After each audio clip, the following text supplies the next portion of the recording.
Good morning, students. Today we are going to study Social Studies, chapter number 5, Physical Features of India. So let's start. India is a very beautiful country. It has one of the oldest civilizations of the world with rich cultural heritage. यानी India बहुत ही सुंदर country है. यहाँ पे प्राचीन time से लोग रहते आ रहे हैं और हमारे कंट्री का, इंडिया का कल्चर बहुत ही रिच है, बहुत ही अच्छा हेरिटेज वाला रिच कल्चर है हमारे इंडिया में. The land surface of India varies from place to place. यानी जो लैंड का जो सरफेस है, जिस तरीके की सरफेस हमारे यहाँ के लैंड का है वो बहुत ही अलग अलग प्रकार का है. यानी varies from place to place, यानी हर जगह का अलग अलग है. The high mountains, the lush green forests, the babbling rivers, the plains and the desert show the diversity of our land. तो हमारे इंडिया में माउंटेन्स है, लश ग्रीन फॉरेस्ट है यानी जंगल है, खलखलाती हुई नदियाँ हैं, द प्लेन्स और सीधी समतल ज़मीन है, एंड द डेजर्ट यानी रेगिस्तान है. जो ये सब हमें क्या बताता है कि इंडिया में बहुत ही अलग अलग टाइप की लैंड्स है. Show the diversity of our land.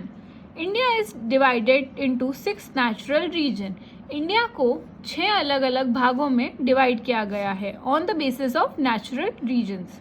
They are the northern mountains. यानी इंडिया को 6 अलग अलग भागों में डिवाइड किया गया है. वो 6 पार्ट्स है. पहला है नॉर्दर्न माउंटेन, फिर है नॉर्दर्न प्लेन्स, फिर है great Indian desert, the southern plateau, coastal plains and island region. अब हम इनके बारे में डिटेल में पढ़ेंगे.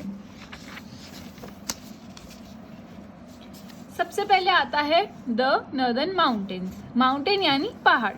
नॉर्थ होता है ऊपर की तरफ, जैसे हमें यहाँ पे इंडिया का मैप दे रखा है, ये वाला है northern part. The northern part of India has very high mountains. जो इंडिया का नॉर्थ पार्ट है वहाँ पे बहुत ही ऊंचे ऊंचे पहाड़ है. The Himalayas is the highest mountain range in the world. जो हिमालयाज है वो पूरे दुनिया में, पूरे ही विश्व में सबसे ऊंचा माउंटेन रेंज है. The Himalayas are home to the people of Kashmir, Himachal Pradesh, Uttarakhand, Sikkim and Arunachal Pradesh. और ये क्या है? ये घर है उन लोगों के लिए जो कि कश्मीर, हिमाचल, उत्तराखंड, सिक्किम और अरुणाचल प्रदेश में रहते हैं. Mount Everest is the highest peak of the world. Mount Everest क्या है? सबसे ऊंची चोटी है पूरी दुनिया की, जो कि नेपाल में है. It lies in Nepal. और ये कहाँ पड़ती है? ये नेपाल में आती है. The Himalayan mountains stretch from the northern to north west to north east. Himalaya के जो माउंटेन यानी जो पहाड़ है वो नॉर्थ वेस्ट से लेके नॉर्थ ईस्ट तक है. They stop the cold winds that blow from the north. जो नॉर्थ से ठंडी हवाएं आती है, ये पहाड़ ऊंचे होने की वजह से उन हवाओं को रोक देते हैं. The lower slopes of these mountains have thick forest. अब जो जैसे आपने पहाड़ देखे कुछ इस तरीके से होते हैं पहाड़, तो पहाड़ के जो नीचे छोटा सा जो हिल होता है वो पूरे ही माउंटेन जो है वो पहाड़ किससे कवर्ड है? जंगलों से, फॉरेस्ट से. थिक फॉरेस्ट यानी घने जंगलों से कवर्ड है. These have a variety of flora and fauna. वहाँ पे बहुत ही अलग अलग तरीके का फ्लोरा और फौना है. There is no vegetation on the upper slopes as it is extremely cold there. जो ऊपर के भाग है यानी जो ऊंची ऊंची चोटी है वहाँ पर किसी भी प्रकार की कोई भी खेती नहीं है, कोई वेजिटेबल्स उग नहीं सकती वहाँ पे, क्योंकि वो बहुत ही ठंडी जगह होती है. जितना ऊंचा पहाड़ होता है उतना ही ज़्यादा ठंडा होता है, तो ठंडी जगह में हम कोई भी क्रॉप नहीं उगा सकते हैं.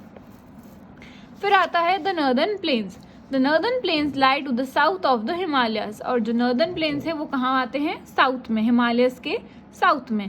These plains are flat. साउथ में मतलब होता है ऊपर होता है नॉर्थ, और नॉर्थ के जस्ट ऑपोजिट यानी नीचे होता है south.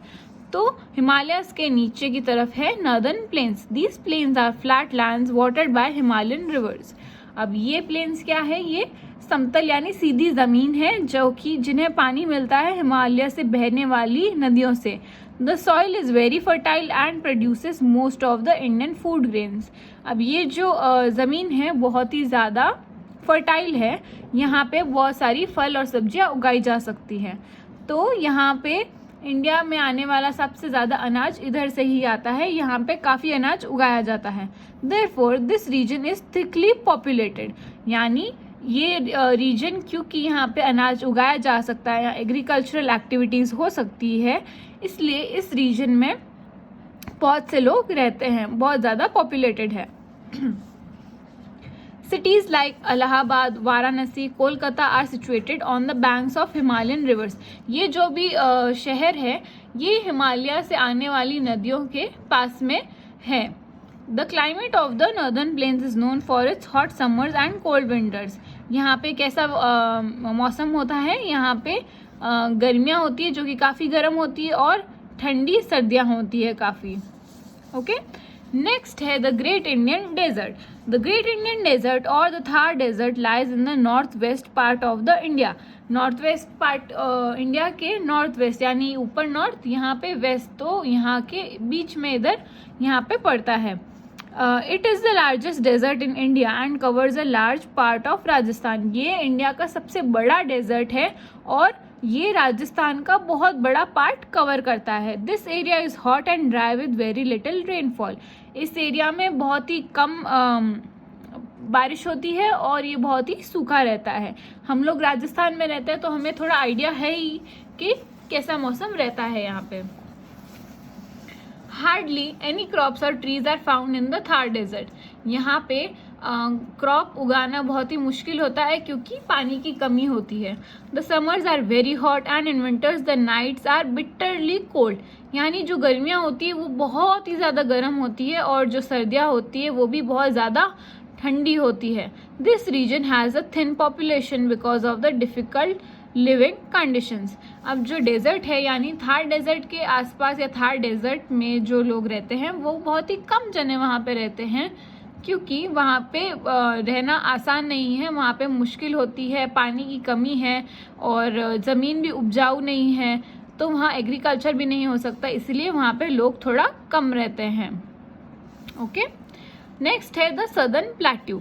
The southern plateau lies in the southern part of the country. ये हमारे सदर्न पार्ट में आता है। It forms a peninsula. A peninsula is a piece of land surrounded by water on 3 side. जो सदर्न प्लेट्यू है वो क्या form करता है, एक पेनिनसुला। और पेनिनसुला क्या होता है, जैसे कि ये एक ज़मीन है, उस ज़मीन के 3 तरफ पानी हो, ऐसी जगह को कहते हैं पेनिनसुला। ठीक है, जहाँ पे लैंड सराउंडेड होती है किससे, पानी से 3 तरफ से और एक तरफ होती है ज़मीन। The southern plateau is also called Deccan plateau. इसे डेक्कन प्लेट्यू भी कहा जाता है। It is surrounded by the Arabian sea in the west. West यानी इस साइड में अरेबियन सी है। The bay of Bengal in the east side and east side यानी इस तरफ उनके क्या है, बे ऑफ बंगाल है। And the Indian ocean in the south, और नीचे की तरफ है Indian ocean. This plateau is not as fertile as the plains. जो हमने नॉर्दर्न प्लेन्स के बारे में पढ़ा था, ये उतनी तो फर्टाइल नहीं है पर फिर भी फर्टाइल है, यहाँ पे एग्रीकल्चर हो सकता है। Some of the rivers flow in this area. कुछ रिवर्स इस एरिया में फ्लो करती है यानी बहती है। They are the Krishna, the Godavari, the Kaveri, the Narmada and the Tapti. ये जो रिवर्स है ये कहाँ पे, इस एरिया में फ्लो करती हैं। These rivers water the area of this plateau. इससे इस रीजन को, इस जगह को पानी मिलता है। The southern plateau has hill ranges to its east and west. इसके ईस्ट और वेस्ट में क्या है, हिल्स है यानी छोटे पहाड़ है। The range on its east is called the eastern Ghats. जो इसके ईस्ट में जो रीजन है, जो जगह है, जो रेंज यानी जो हिल्स है, उसे ईस्टर्न घाट्स कहा जाता है। The range on its west is called western ghats, और जो वेस्ट में है उसे वेस्टर्न घाट्स कहा जाता है। The Satpura and Vindhya hill ranges separate the plateau from the northern planes. अब जो सतपुरा और विंध्या हिल रेंज है वो इसे अलग करती है, किससे, फ्रॉम द नॉर्दर्न प्लेन्स। इसे नॉर्दर्न प्लेन से अलग बनाती है, कौन, सतपुरा और Vindhya hill ranges. Okay, next है the coastal plains. On either side of the peninsula are narrow stripes of plain coastal land which are very fertile. अब जो पेनिनसुला है उसके साइड में जो पतली पतली मतलब छोटी ज़मीन है, कम जो जहाँ पे पानी ज़्यादा है और थोड़ी ज़मीन है, वो क्या है, बहुत ज़्यादा फर्टाइल है। वहाँ पे बहुत ज़्यादा उपजाऊ ज़मीन है, वहाँ पे एग्रीकल्चर बहुत अच्छे से हो सकता है। These are called the eastern coastal plains and the western coastal plains of India. इसे दो पार्ट्स में डिवाइड किया गया है, ईस्टर्न कोस्टल प्लेन्स और western coastal plains of India. These two coastal plains meet at Kanyakumari in the south. अब ये दोनों प्लेन्स क्या करते हैं, साउथ में आके कन्याकुमारी से मिल जाते हैं।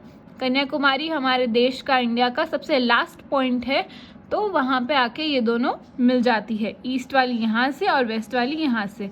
कन्याकुमारी एंड में इनका मीटिंग पॉइंट है। River such as Mahanadi, Narmada, Godavari, Krishna, Kaveri and Tapti flow through these plains and fall into the sea. यहाँ से वो नदियाँ बहती हुई आती है और लास्ट में जाके समुद्र में मिल जाती है। So the land of these coasts is very fertile. तो यहाँ की जो लैंड है वो बहुत ज़्यादा फर्टाइल है। The coastal areas enjoy moderate climate which is neither too hot not too cold. तो यहाँ पे जो क्लाइमेट है वो कैसा है, ना ज़्यादा ठंडा ना ज़्यादा गर्म, क्योंकि जो रीजन पानी के पास होते हैं वो मॉडरेट क्लाइमेट होता है, वहाँ पे हमेशा नॉर्मल ही क्लाइमेट रहता है, वहाँ ना ज़्यादा सर्दी पड़ती है ना ज़्यादा गर्मी पड़ती है। और जहाँ पे सिर्फ मिट्टी होती है वहाँ पे बहुत ज़्यादा गर्मी भी पड़ती है और बहुत ज़्यादा सर्दी भी पड़ती है। उसका रीज़न है क्योंकि मिट्टी बहुत जल्दी ठंडी हो जाती है और बहुत जल्दी गर्म भी हो जाती है, जबकि पानी इतनी जल्दी गर्म या ठंडा नहीं होता है। सो नेक्स्ट है हमारा the island regions. An island is a piece of land surrounded by water on all sides. अब आइलैंड क्या होता है, एक बीच में एक ज़मीन का टुकड़ा जिसके चारों तरफ पानी हो। India has groups of islands on the eastern and western sides of the mainland. अब इंडिया के ईस्ट और वेस्ट में है ऐसे islands. The Lakshadweep and Andaman and Nicobar islands are the two groups of islands of India. जो दो सबसे बड़े आइलैंड्स हैं इंडिया के वो है लक्षद्वीप और Andaman and Nicobar. The Lakshadweep lies in the Arabian Sea. Lakshadweep कहाँ है, अरेबियन सी में है। And the Andaman and Nicobar in the bay of Bengal. और अंडमान निकोबार कहाँ है, बे ऑफ बंगाल में है। और ये कैसे होते हैं, ये चारों तरफ से पानी से घिरे हुए होते हैं। जैसे अगर आपको राजस्थान से अंडमान निकोबार तक जाना है तो पहले आपको प्लेन से या ट्रेन से आपको जाना पड़ेगा एक जगह तक जहाँ से बोट आपको इधर तक लेके जाएगी, और हो सकता है आपको फ्लाइट से डायरेक्ट वहाँ पे जाना पड़े क्योंकि बीच में पूरा पानी है, तो आपको पानी क्रॉस करके इन आइलैंड पे जाना पड़ेगा। तो इसके साथ हमारा चैप्टर कंप्लीट हो गया है। आपको इसका PDF भेज दिया जाएगा जिसके थ्रू आप क्वेश्चन आंसर्स कर लेंगे। Thank you.